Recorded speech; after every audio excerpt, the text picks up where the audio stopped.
got yourself like, I don't know, these second or third generation Accords. But anyway, these Accords that have what is referred to as captive front rotors. And you need to replace those rotors. Some service establishment tells you some ungodly number as far as replacement of those rotors. Well, now you're going to find out why, because it takes a little bit more than it normally does just to replace rotors on a car on these particular Accords and some other cars with what's referred to as captive rotors. In addition to that, on the left side of this car, it also has a bad wheel bearing. So if you have wheel bearing issues on cars that you also have rotor issues with, no time like the present, because it'll pretty much be in your hand. So let's get started, shall we? We will first begin by raising the vehicle and putting it on jack stands.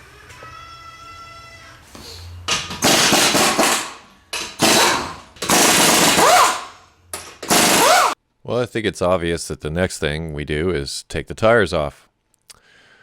Now we want to get the caliper off. I usually only take out the lower bolt and pin. Then I clean it off. Next, you'll find this in the replacing disc brake video of compressing the piston, pinching off the line, and putting a hose on the bleeder valve.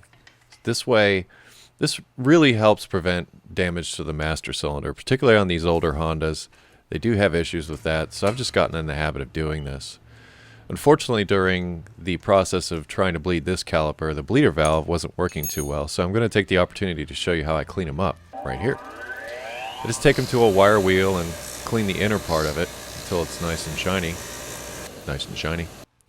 And reinstall it. Sometimes there's a little bit of rust or something in there that needs to be cleaned out, but I think you'll see that after I finish cleaning it up and getting it out of there, that as soon as I go to compress the piston, oh yeah, moves very nicely now.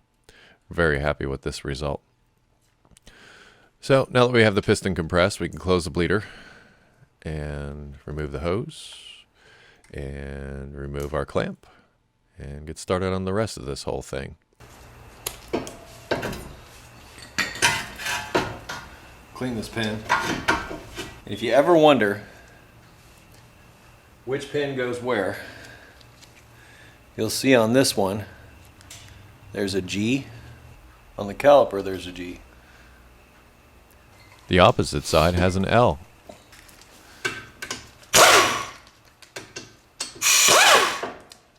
I don't like to let calipers just hang by the brake hose, so I usually hang them up with some kind of bungee cord or something like that.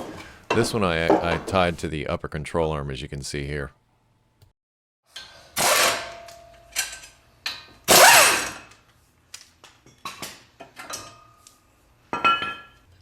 If you're having trouble getting cotter pins out, don't sweat it. Just cut the ends off and use your socket and run the nut right over the top of them. You can always knock out the remnants with a punch later on. Now removing the bolt for the lower ball joint. And as usual, hit what it goes through to try and knock it loose. I guess I didn't see that it was already loose there and needed to hit it some more. Once that's loose, you want to go for the outer tie rod end. You can remove that. Once again, hit what it goes through. Then the upper ball joint. Once again, hit what it goes through. Then once you've got all these things loose, do the axle nut, get that out. Then you can remove the entire assembly and take it over to the bench. Here's where your day can go bad in a hurry. But with a little patience and sometimes brute strength, you can get through it. First thing to do is remove the 4 fasteners that hold the bearing assembly into the knuckle. It's a 12-point bolt head. And then I take these hardened bolts and run them in the place that are actually much longer than the old bolts. And I tighten them down into the back of the bearing assembly, here with my impact. After that, you can do one of two things. Well, what I'm doing here is I'm actually hitting around the outside of the bearing assembly to try to knock it loose from the hub. But here's the one of the two things. You can either use an air hammer like I'm using here, or you can use a regular hammer and beat on it all day. I prefer the air hammer method whenever it's possible. But you may be here a while. Here, I got lucky. I got really lucky. In fact, this came out much easier than they normally do. But I'll take those whenever I get them. remove the bolts, and move on to the next phase of the operation. This is my friendly angle die grinder. And now he's going to help us with a little cleaning and preparation. I use this to clean the bore on the inside of the knuckle where the bearing assembly lives. And this helps get rid of all that rust and any burrs or anything that might have been created. Then just a little bit of axle grease as a thin coating on the inside of this. 1, to prevent rust, but 2, to ease an assembly.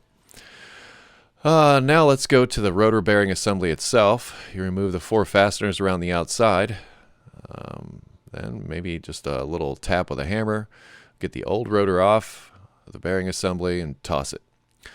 Take the old bearing assembly where it went into the knuckle, and I like to use a wire wheel, and just clean up around the outside of it so that it's nice and shiny like you see here. Ooh, pretty.